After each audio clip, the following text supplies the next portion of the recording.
Hi everyone, welcome to our YouTube channel Black Diamond. Coal India Limited की subsidiary company BCCL से news आ रही है कि बीसीसीएल में 109 बीसीसीएल कर्मी को एनसीएल यानी नॉर्दर्न कोलफील्ड लिमिटेड भेजा जाएगा, जिसकी तैयारी कर ली गई है। 11 मार्च तक इसकी सूची भी एनसीएल को भेज दी गई थी। इसका तबादला का आदेश इससे पहले कभी भी नॉन एग्जीक्यूटिव वर्कर को के लिए कभी भी जारी नहीं किया गया था। ये पहली बार है जब किसी सब्सिडरी कंपनी से नॉन एग्जीक्यूटिव वर्कर को यानी गैर अधिकारियों को स्थानांतरण किया जा रहा है। इसका जो कारण है वो कारण ये है कि बीसीसीएल की आर्थिक स्थिति ठीक नहीं है और वहाँ पे मैन पावर जो है वो सरप्लस है, वहीं एनसीएल में मैन पावर की कमी है। तो दोनों कंपनियों के बीच में बातचीत हुई है और उसके बाद बीसीसीएल से 109 कर्मियों की सूची एनसीएल को भेजी गई है, जिसका ट्रांसफ़र करना है, जिसमें ज़्यादातर पीबी एरिया के 22 हैं, लोधना एरिया के 16 हैं, ईजी एरिया के 13, कुसुंडा एरिया के 9, वासरी डिवीज़न, सेंट्रल हॉस्पिटल सहित जितने भी बाकी एरिया हैं सब मिला जुला के टोटल 109 है।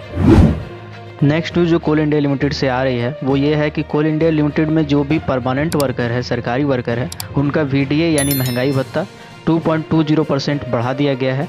आपको बता दें कि हर 3 महीने में कुल कर्मियों का वीडीए यानी परिवर्तनशील महंगाई भत्ता में संशोधन किया जाता है, जो कि पहले दिसंबर महीने में महंगाई भत्ता 26.1% था। अब 3 महीने बाद इसे बढ़ाकर 28.3% कर दिया गया है। वहीं एटक के वरिष्ठ नेता लखनलाल महतो ने कहा है कि वीडीए 2.2% की वृद्धि करने से कोल कर्मियों को न्यूनतम 580 रुपया और अधिकतम 2500 रुपये तक की वृद्धि होगी। ये आपको बता दें कि बेसिक के हिसाब से ये कैलकुलेट किया जाता है।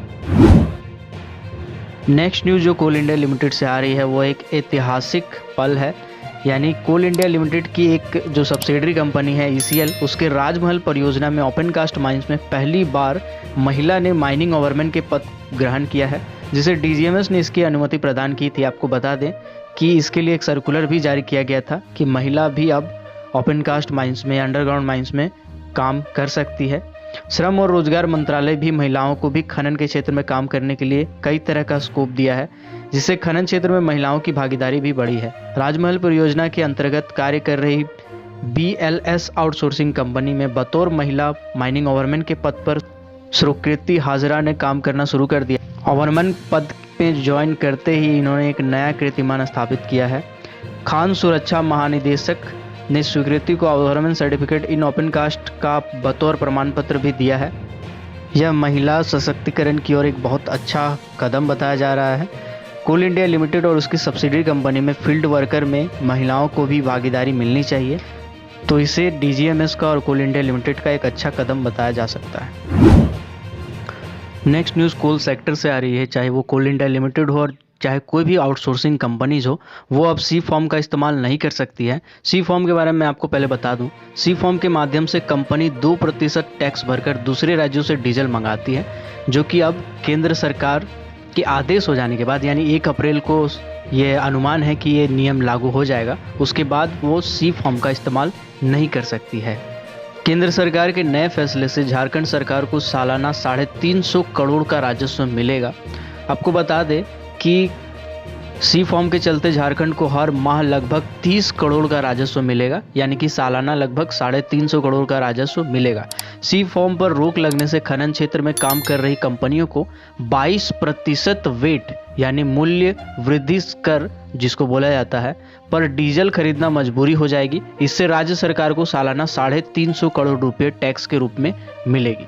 सेंट्रल बिक्री कर अधिनियम की धारा 8 व नियमावली के 13 अंतर्गत इंटरनेशनल परचेज अगर करने पर केंद्रीय प्रपत्र सी अगर निर्गत किया जाता है तो रियायती दर पर सिर्फ 2% टैक्स लगता है। इसी नियम के आलोक में झारखंड में स्थित बड़ी बड़ी आउटसोर्सिंग कंपनी 2% में ही डीजल ले लेती है। इसी के नियम के हिसाब से झारखंड में जो भी बड़ी बड़ी आउटसोर्सिंग कंपनी है वो डीजल स्थानीय स्तर पर खरीदती नहीं है, बल्कि वो पड़ोसी राज्य जैसे पश्चिम बंगाल हो गया, बिहार हो गया, यहाँ से डीजल खरीदती है।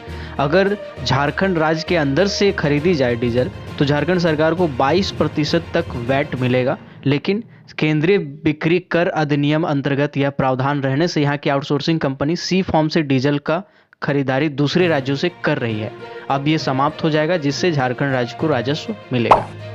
आप ऐसे ही कोल सेक्टर, कोल इंडिया लिमिटेड हो या कोई भी कोल सेक्टर की कंपनी हो, मेटल माइनिंग से रिलेटेड, पावर सेक्टर से रिलेटेड हर छोटी बड़ी न्यूज़, अपडेट, वैकेंसी से अपडेट रहना चाहते हैं तो हमारे चैनल ब्लैक डायमंड को सब्सक्राइब करके बेल आइकन को प्रेस कर दे, ताकि जब भी मैं वीडियो डालूँ नोटिफिकेशन सबसे पहले आप तक पहुँचे। Keep watching, keep supporting, till then, जय हिंद।